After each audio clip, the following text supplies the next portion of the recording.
morning, my name is Mesurier, part of Bachelor Exercise and Sports Science. Today I'll be presenting the poster for 12-minute Cooper test that is hypothesised to make improvements in non-athletic running performance. The Cooper's test requires a small amount of resources to conduct. It measures distance over 12 minutes, aerobic capacity or VO2 max, and maximum heart rate percentages.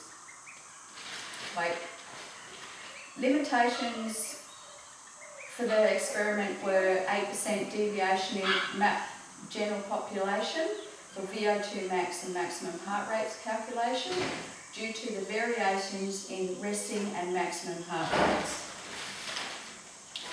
The methods for the experiment were 2 participants were recruited from the local community, a 48-year-old female, non-athlete in general good health, and a 29-year-old non-athlete male in general good health. The equipment for the experiment was a treadmill. Both participants conducted the test twice a week for 6 weeks. The data was compiled to compared to athletic normative data for the Cooper's test.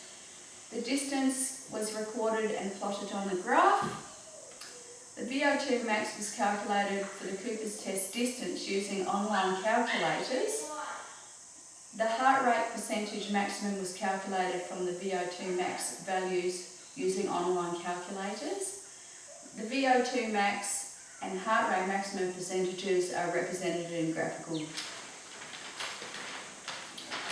Results for the female. There was a steady increase over the 6-week period of 148 metres in distance on the Cooper's test, which equated to a poor athletic normative performance.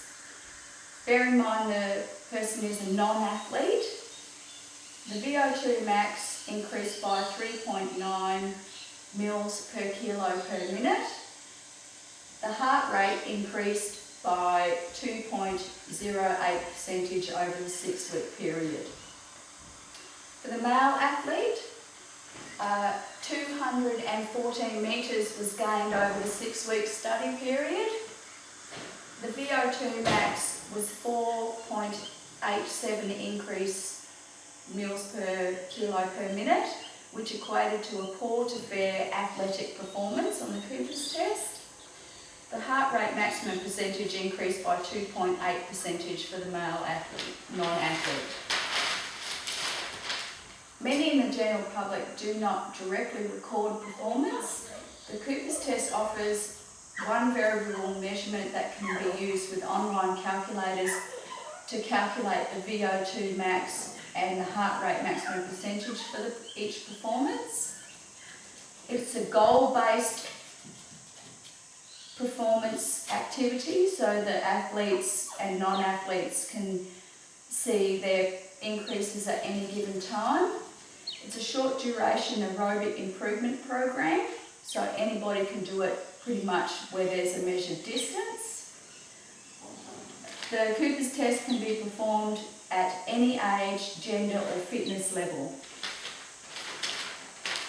The current study for non-athletes compares athletic normative data on the Cooper's test. Our participants showed lower than athletic performance on VO2 max and heart rate maximum percentages as well as the distance. However, both participants made improvement over the short study period of 6 weeks by participating in the Cooper's test 2 times a week.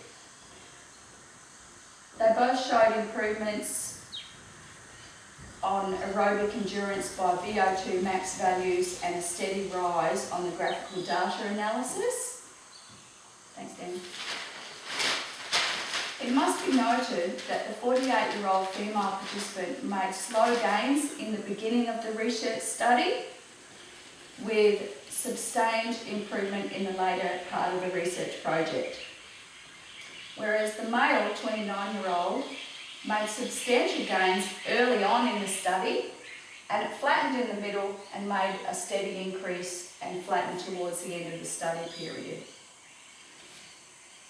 In concluding, the Cooper's test is a suitable fitness model for non-athletes to ascertain their oxygen consumption, their heart rate maximum percentage values for a short duration aerobic conditioning program, which requires one measurement and can be performed at any age, gender or fitness level. Thank you.